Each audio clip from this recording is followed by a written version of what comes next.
कि एक तरफ नरेंद्र मोदी बदलाव पर बदलाव किए जा रहे हैं और कांग्रेस कैसे बदलने को तैयार नहीं। वो नमाज कांवड़ की पॉलिटिक्स में उलझे हुए हैं। मुस्लिम वोटों की पॉलिटिक्स में ओवैसी को भी साइड लगाने में जुट गए। उधर राहुल गांधी अपना अलग ही प्लान बनाने में जुटे हैं। वो असम के सीएम हिमंता बिस्वा शर्मा को जेल भेजने की धमकी दे रहे हैं। ममता बनर्जी की भी अलग पॉलिटिक्स चल रही है, वो इलेक्शन कमीशन से भिड़ गई हैं। राहुल गांधी और ममता बनर्जी की पॉलिटिक्स का चैप्टर भी खोलूंगा, लेकिन पहले नरेंद्र मोदी ने जो बड़ा बदलाव ला दिया है उसका ट्रेलर देखिए।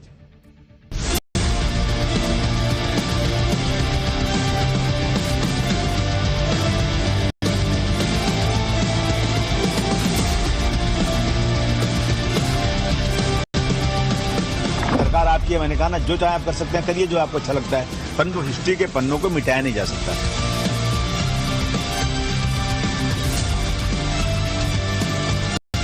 आपके चीफ मिनिस्टर को जेल जाते हुए दिखाएंगे और इससे उनको ना मोदी बचा पाएगा ना अमित शाह बचा पाएगा।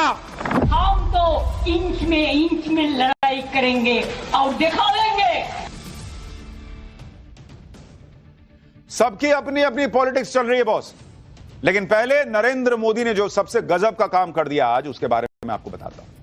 जिन मुगलों के नाम से हमारे इतिहास को पाट दिया गया, भाई भर दिया, उसकी नरेंद्र मोदी ने पूरी सफाई करवा दी।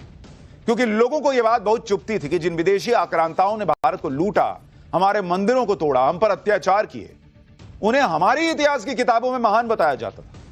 इन अत्याचारियों को महान बताने वाले चैप्टर स्कूल्स में पढ़ाए जाते थे। जब हमने पाठशाला में मुगलों का इतिहास, सच्चा इतिहास बताना शुरू किया कि ये तो आक्रांता थे, ये तो अपने बाप को जेल में कैद कर देने वाले थे, ये तो मंदिर तोड़ने वाले थे, तो कई लोग शॉक्ड रह जाते थे कि अरे बाप रे, ये सब तो हमको पता ही नहीं था, पाठशाला से पता चला। लेकिन अब बच्चे ये सब पढ़ेंगे, ये सच जानेंगे।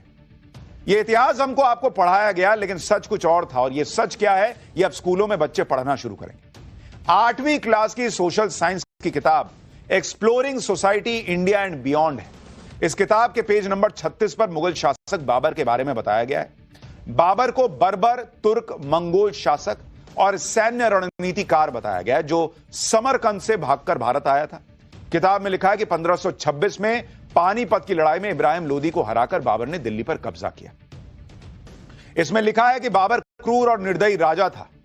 उसने कई शहरों की पूरी आबादी को मार डाला था। उसने महिलाओं और बच्चों को गुलाम बनाया।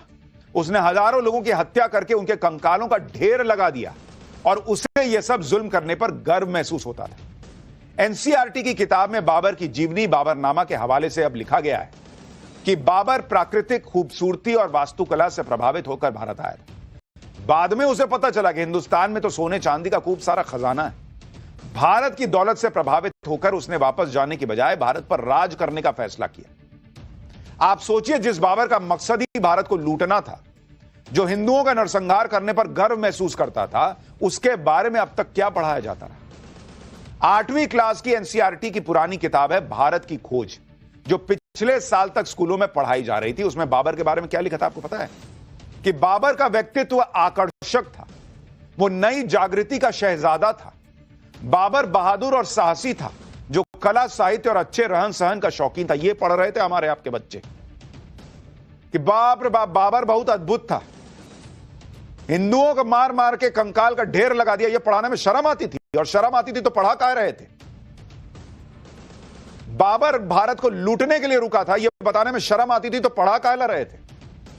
अभी तक स्कूलों में बच्चों को बाबर की तरह ही अकबर के बारे में भी बताया गया। नरेंद्र मोदी ने वो भी चेंज कर दिया कि सच बताओ। अभी तक क्या सुना आपने कि भाई अकबर बहुत महान राजा था, अकबर द ग्रेट। लेकिन एनसीईआरटी की किताब में जो नया चैप्टर जोड़ा गया है, उसमें अकबर का कैसा चरित्र चित्रण किया गया है, अब आप इसको सुनिए। किताब में लिखा गया है कि अकबर का शासन क्रूरता और सहिष्णुता का मिश्रण था। यानी जब जैसी जरूरत पड़ी उसी हिसाब से अकबर ने अपना रंग दिखाया, कभी क्रूर रहा तो कभी सहिष्णु। किताब में यह भी लिखा गया है कि सन 1568 में चित्तौड़ के किले की घेराबंदी के दौरान अकबर ने लगभग 30,000 नागरिकों की हत्या कर दी थी और बचे हुए महिलाओं और बच्चों को गुलाम बनाने का आदेश दिया था। इसी जीत के बाद अकबर ने एक चिट्ठी लिखी थी, जिसका जिक्र भी किताब में किया गया है, जिसमें अकबर ने विजय संदेश दिया था और लिखा था कि हमने काफिरों के कई किलों, शहरों को जीतने में कामयाबी हासिल की है और हमने वहां इस्लाम स्थापित किया है। खून की प्यासी हमारे तलवारों से हमने उनके दिमाग से अश्रद्धा को खत्म कर दिया है। हमने वहां से और बाकी पूरे हिंदुस्तान में मंदिरों को बर्बाद कर दिया। यह अकबर ने लिखा था। विजय संदेश हिंदुओं को काफिर बता रहा है, खुशी खुशी बता रहा है कि मार दिए, खत्म कर दिए काफिरों को। और वो अकबर पढ़ाया गया कि अरे बहुत महान था, अकबर द ग्रेट था। नरेंद्र मोदी ने अब जाकर उसको बदला है कि पढ़ाओ ना भाई, पढ़ाओ कि अकबर ने जो अच्छा किया उसको भी बताओ, लेकिन ये तो बताओ कि कैसा था। एनसीईआरटी की नई किताब में यह भी बताया गया कि अकबर सहिष्णु क्यों था, जिसके लिए अकबरनामा का संदर्भ लिया गया है, जिसमें अकबर ने लिखा था कि पहले वो लोगों को अपने धर्म में जबरन लाकर इस्लाम कबूल करवाता था, लेकिन जैसे जैसे ज्ञान बढ़ा उसे शर्म आने लगी। अकबर ने लिखा था कि जब वो खुद मुस्लिम नहीं था तो दूसरों को जबरदस्ती मुसलमान बनाना अनुचित था। किताब में यह भी लिखा गया है कि अकबर ने अपने 50 साल के शासनकाल के आखिरी 15 सालों में दोबारा से क्रूर नीतियों को अपनाया और कश्मीर से लेकर अफगानिस्तान तक सैन्य अभियान चलाए। यह अकबर की वो सच्चाई है जो अब बच्चे पढ़ेंगे, फिर डिसाइड करें कि महान द ग्रेट अकबर मानना है या नहीं मानना है, लेकिन पूरा तो बताओ। अब आपको मैं एनसीईआरटी की 8वीं की पुरानी किताब भारत की खोज का वो चैप्टर दिखाता हूं जिसमें अकबर के बारे में लिखा गया था कि अकबर का व्यक्तित्व तो अपने दादा बाबर से भी ज्यादा आकर्षक था।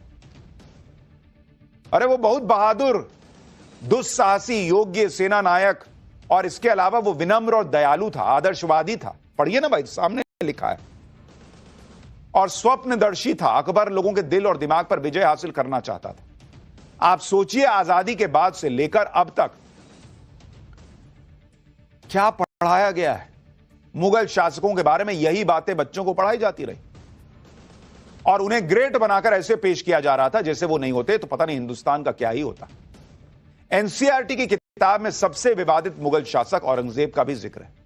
मुगल इतिहास के अपडेटेड वर्जन में औरंगजेब के बारे में लिखा गया है कि कुछ विद्वानों का तर्क है कि वो राजनीतिक मकसद से काम करता था और उसने कई मंदिरों को अनुदान और सुरक्षा दी थी।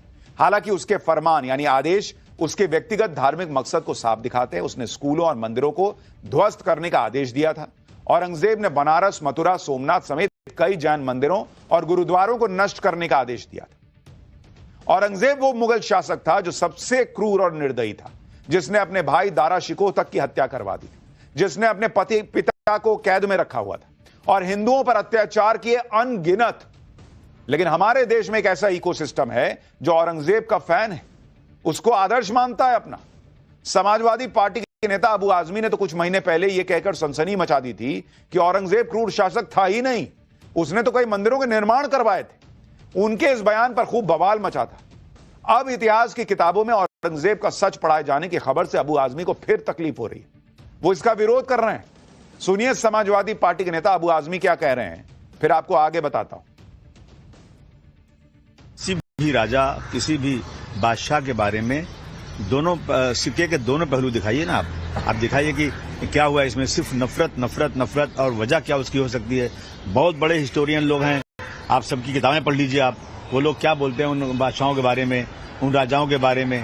अब आप जो है सिर्फ एक हिंदू मुस्लिम करके नफरत फैलाना है, तो मुझे कोई वो नहीं है, क्योंकि सरकार आपकी है। मैंने कहा ना, जो चाहे आप कर सकते हैं, करिए जो आपको अच्छा लगता है, परंतु हिस्ट्री के पन्नों को मिटाया नहीं जा सकता। अबू आजमी सही कह रहे हैं, हिस्ट्री के पन्नों को मिटाया नहीं जा सकता, लेकिन छुपाया जा सकता है, जैसे इतने साल तक छुपाया गया। और कह रहे दोनों साइड पढ़ाइए। अरे बॉस, दोनों साइड तो अब पढ़ाना शुरू हुआ। अब तक तो यही पढ़ाया जाता रहा कि अकबर बहुत महान था और मुगल जो है भाई साहब इस देश को क्या नहीं दे के चले गए। कितने हिंदू राजाओं का नाम पता है इस देश में? बच्चों को जरा पूछिएगा। अकबर तो लोगों को पता है, शाहजहां पता है, बाबर पता है, औरंगजेब पता है। कितनों को चोल राजाओं के बारे में पता है? बताइए। जिन्होंने पाठशाला देखी होगी उनको पता होगा, वरना ढेला किसी को नहीं पता था। चोल राजा, हमने आपको पाठशाला में बताया था कि भाई साहब मुगलों के से हर मामले में 10 कदम आगे थे। उनकी अपनी नेवी हुआ करती थी। क्यों नहीं पढ़ाया? कितनों को चोल राजा पता है? कितनों को ढंग से छत्रपति शिवाजी महाराज के बारे में बताया? संभाजी महाराज के बारे में तो अभी फिल्म आई तब देश को पता चला कि औरंगजेब ने उनके साथ क्या किया था। पढ़ाते ना कूट कूट के, जैसे मुगलों के बारे में पढ़ा रहे थे झुट्ठे। अबू आजमी नहीं, कांग्रेस नेताओं को भी मुगल इतिहास में सुधार से दिक्कत है। कांग्रेस राज में ही सड़कों से लेकर गार्डन तक मुगलों के नाम ही तो रखे गए। मुगलों का महिमा मंडन करके ही कांग्रेस ने मुस्लिम वोटों की अपनी राजनीति को साधा।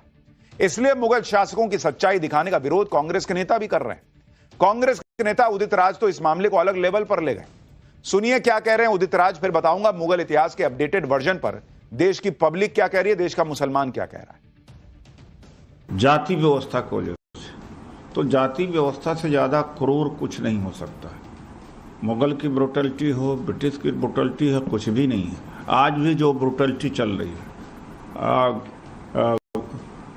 शादी ब्याह में घोड़ी पर नहीं चढ़ने दे रहे हैं, आज भी मंदिर में घुसने नहीं देते, हत्या बलात्कार तो आम बात है, और छुआछूत आम बात है, भेदभाव आम बात है। अगर टोटलिटी में देखा तो जितना ब्रुटलिटी जाति के नाम पर हुआ है उतना चंगेज खान ने भी नहीं किया होगा, हिटलर ने नहीं किया होगा। जातिवाद से अगर इतनी दिक्कत है तो राहुल गांधी को क्यों नहीं समझाते कि जाति जाति करना जो है वो कम करें।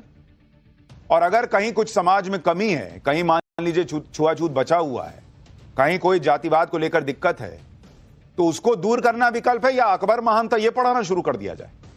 ये लोग अलग लेवल पे बात करते हैं भाई।